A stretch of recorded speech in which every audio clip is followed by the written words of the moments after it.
Doctor Dinkar Tripathi, assistant professor, Firoz Gandhi college, Raebareli, आप सभी के मंत्र CAA एक्ट 2019 के विषय में चर्चा करूंगा। अर्थात CAA 2019 है क्या, जो इतना ज़्यादा विवाद का विषय बना था। अभी हमने पिछले वीडियो में क्लिप में देखा था कि हमने जो चर्चा की थी कि भारतीय संविधान के अंतर्गत किस प्रकार से किसे नागरिकता दी जाए और किस प्रकार से वह नागरिकता प्राप्त कर सकता है। हमने चर्चा की थी कि 5 विधियां बताई थी कि 5 विधियों के प्रकार से हम उसे प्राप्त कर सकते हैं। और भारतीय नागरिकता अधिनियम 1955 में अब तक 6 बार संशोधन की प्रक्रिया अपनाई जा चुकी है, जो अभी हाल में 6वीं बार संशोधन प्रक्रिया अपनाई गई, जिसे हम नागरिकता संशोधन अधिनियम 2019 कहते हैं, अर्थात CAA 2019।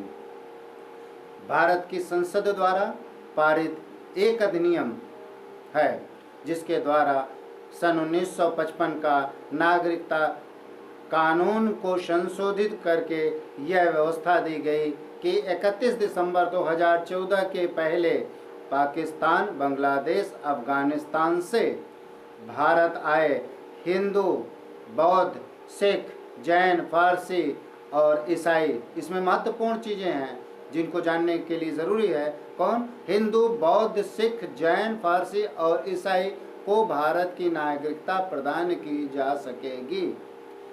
इस अधिनियम में भारतीय नागरिकता प्रदान करने के लिए आवश्यक 11 वर्ष तक भारत में रहने की शर्त में भी ढील देते हुए इस विधि को केवल 5 वर्ष तक भारत में रहने की शर्त में बदल दिया गया।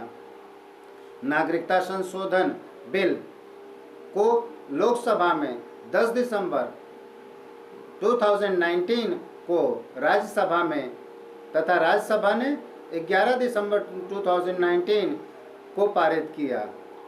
12 दिसंबर को भारत के राष्ट्रपति ने इसे अपनी स्वीकृति प्रदान की। इनमें 3 तिथियां बहुत महत्वपूर्ण हैं। अगर हम चर्चा कर लेते हैं पुनः, लोकसभा में की तिथि कौन सी? 10 दिसंबर 2019 और राज्यसभा की तिथि 11 दिसंबर 2019 को ये पारित किया गया। ठीक इसी प्रकार से राष्ट्रपति के द्वारा इसे स्वीकृति कब प्रदान की गई, उस तिथि को भी याद करने का है। 10 जनवरी 2020 को यह अधिनियम प्रभावी हो गया। 20 दिसंबर 2019 को पाकिस्तान से आए 7 शरणार्थियों को भारतीय नागरिकता देकर इस अधिनियम को लागू कर दिया गया। इस अधिनियम की मुख्य बातें क्या थी? नागरिकता संशोधन विधेयक 2019 के तहत बांग्लादेश, पाकिस्तान और अफगानिस्तान से भारत आने वाले हिंदू, सिख, बौद्ध, जैन, फारसी धर्म वाले लोगों को ही नागरिकता दी जाएगी।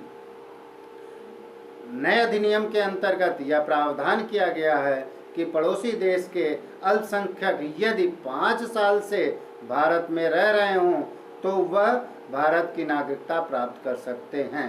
पहले भारत की नागरिकता प्राप्त करने के लिए 11 वर्ष भारत में रहना अनिवार्य था। जो प्रवासी 31 दिसंबर 2014 से पहले भारत में अवैध रूप से रह रहे थे, अब भारतीय नागरिकता हेतु आवेदन कर नागरिकता प्राप्त कर सकते हैं। अर्थात जो हमने विधि बताई थी, पंजीकरण के माध्यम से वह नागरिकता प्राप्त कर सकते हैं। यही मूल बिंदु था जिसे विवाद का विषय बनाया गया। CAA अर्थात 2019 में चर्चा के विषय बनाए गए कि हम किन किन धर्मों को ले रहे हैं। वह धर्म थे हिंदू, बौद्ध, सिख, जैन, फारसी और ईसाई को ही हमने इसमें प्राथमिकता दी। धन्यवाद।